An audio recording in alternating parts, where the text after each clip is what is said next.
This is McCook's Mr. Bill. It's an honor to have you here. We're up here at Bear Lake, Estes Park. You know, a lot of people in the cities and the flatlands, they think they're easily going to be able to come up here the day after. Be able to live off the land, rough it if you will. These city slickers and flatlanders may have a real awakening the day after.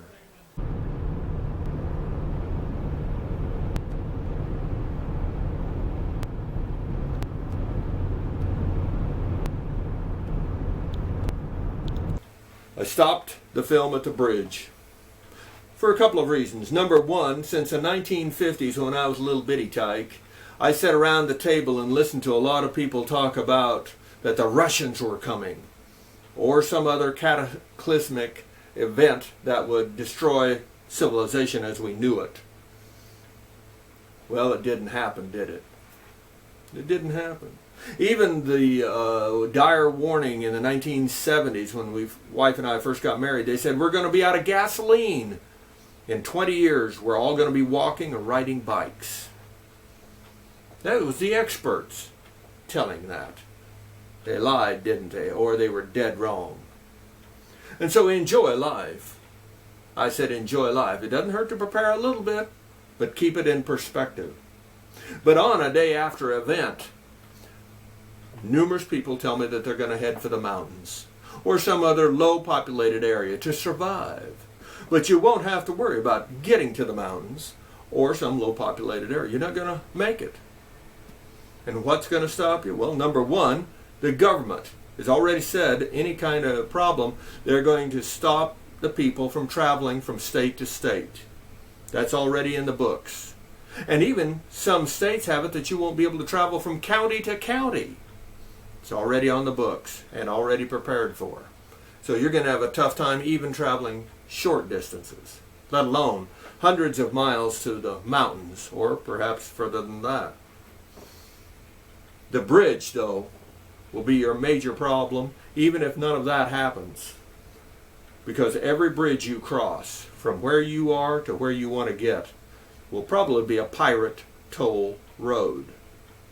It won't matter that you got your car clear full of canned goods. It won't matter that you got a water pick so you can drink 250 gallons of water. Clean, clear water out of a mountain stream can be drank safely. Or it won't matter that you've got a whole bunch of batteries which will be worth more than gold and silver on that day after event. It won't matter that you've got a gun, be it a BB gun like I own, or firearms. It won't matter. And it won't matter how much ammunition you have, even like I have 2,000 BBs. But it won't matter. Because you got to get out of your car and you got to move the stuff that they blocked the bridge with. One person could hold a bridge. And once you're out in the open, you're a target.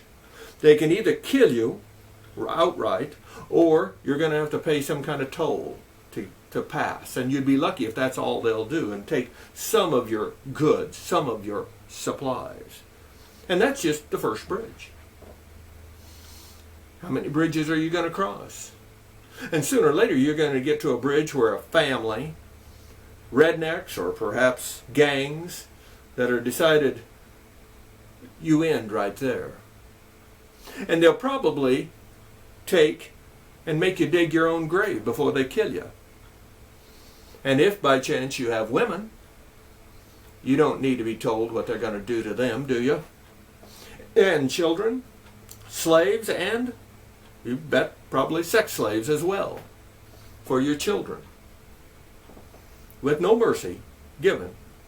No mercy given. You're always a lot better to stay local, though you may want to move to a better location within your immediate area for better defense. But be that as it may, if you have property, get some of your stuff underground. Fire can't get to it, storms can't get to it, and it can't be stolen near as easily. And even if the government comes through and demands stuff to put into a community bank of supplies, they won't be able to find your stuff. They won't be able to find all the stuff that you've got. There's a better way to survive than thinking I'm going to bug out to the mountains. a better way and a safer way, and using common sense on that day after event. Think about it, prepare accordingly. Rate this film.